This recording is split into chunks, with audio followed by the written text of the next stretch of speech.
You know, not all homeowners policies are exactly the same. It's really a misconception that there's just this generic homeowners policies.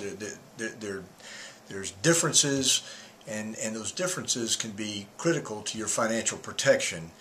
And what you need to know, there are choices to be made. So when you're dealing with an agent or an agency, those choices should be presented to you.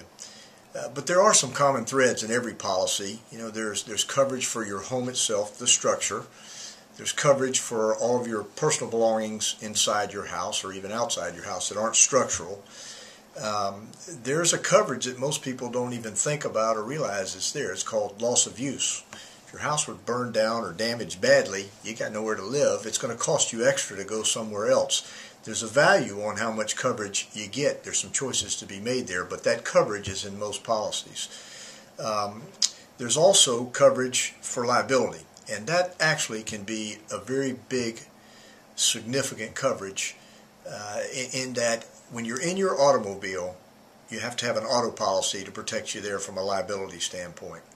If you're in a profession and there's a liability issue with your profession, then of course you have to have a professional liability policy.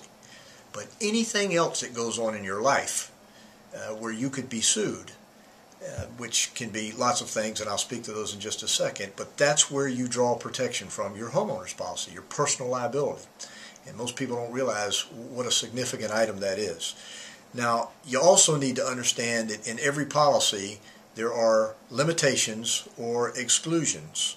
And what you need to know is a homeowner's policy is not a maintenance policy. It's to protect you, protect your home financially if something happens. We call those perils.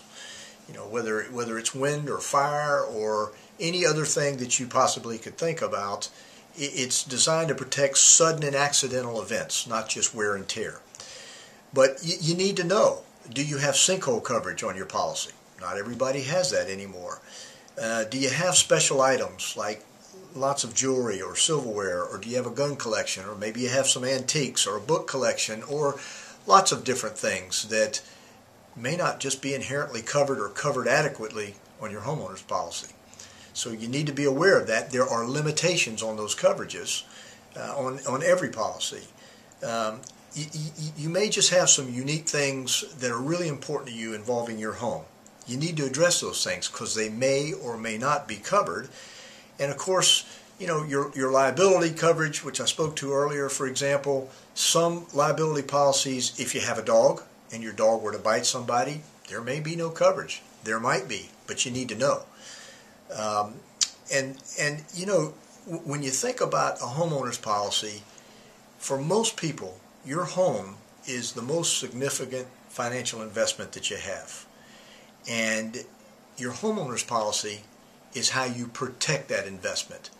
So you need to deal with it, look at it carefully, and realize you have choices, and make wise choices that best fit you.